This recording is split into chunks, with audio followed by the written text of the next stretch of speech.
we always say something hopefully appropriate about what we're about to do. And one of the things that we see about Jesus during his earthly ministry is that he said a lot and he did a lot. Matter of fact, I think John said at the end of his gospel, said that if everything that he said or did, well, actually, that he actually did, was written down, all the books could not be contained by the entire world. But there was a great deal of difference in that and the way that he responded during his crucifixion. During his trial and during his crucifixion, he said very little.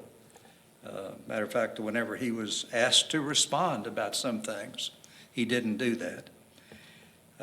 Someone has said that when Jesus was on the cross, that he only uttered 55 words.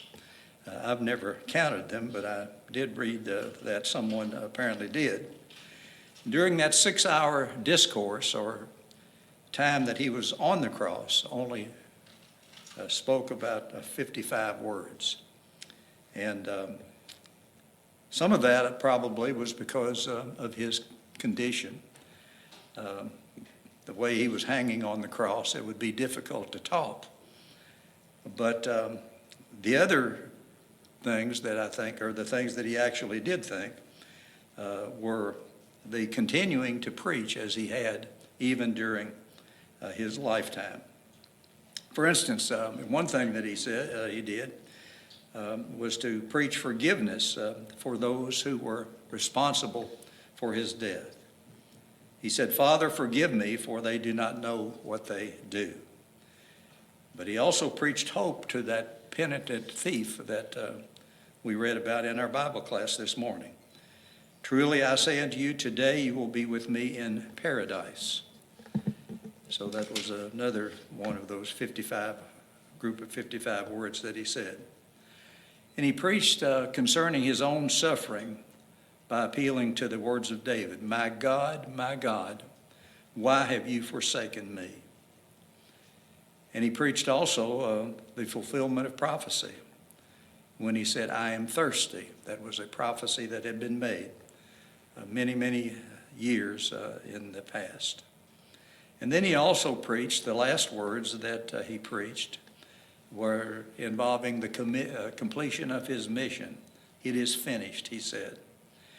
Now these words, some people will say that, well, he's just simply talking about his death, that he was about to die, and he had done everything and he was about to die. And certainly that was the truth. These are the last words that he uttered. But he also, I think, was talking about that this would bring to an end the work that he had been given to do while he was upon this earth. And he paid the debt for mankind as a result of his being hanged on that cruel cross of Calvary. And he paid that debt for me and you as well.